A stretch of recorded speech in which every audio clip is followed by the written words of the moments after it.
this one football player, he was from a team that I don't really want to give any recognition to, but I will because of his story. Michael Singletary. Singletary.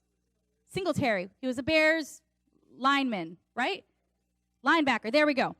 And I half watch. And they were talking, and he was saying his story was so phenomenal because he was saying that he would get in position being on the defensive side of things, and he would look.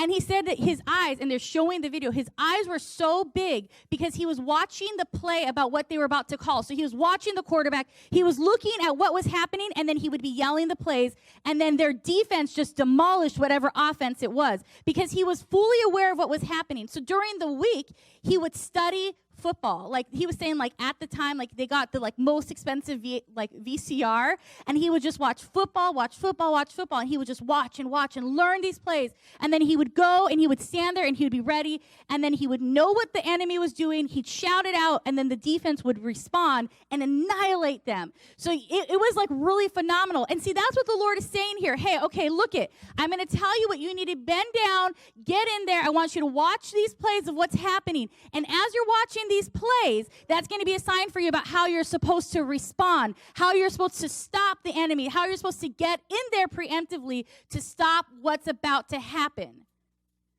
This is what is being described here. As a child, as a young kid, I would read, and that would almost dismantle me with fear. But this is what he's supposed to say. We'll get there. The first thing that I found very interesting, not only does the Lord give us help us identify the strategy of what it's supposed to look like, but in verse 6, the first thing that says, "And you shall hear wars and rumors of wars. See that you are not troubled. See that you are not troubled, for all of these things must come to pass, but the end is not yet." My first question to you today is, what is troubling you today? What areas are you seeing through hurt and fear? What areas are you looking through with compassion and faith? What I've come to realize is that oftentimes fear will look exactly like faith.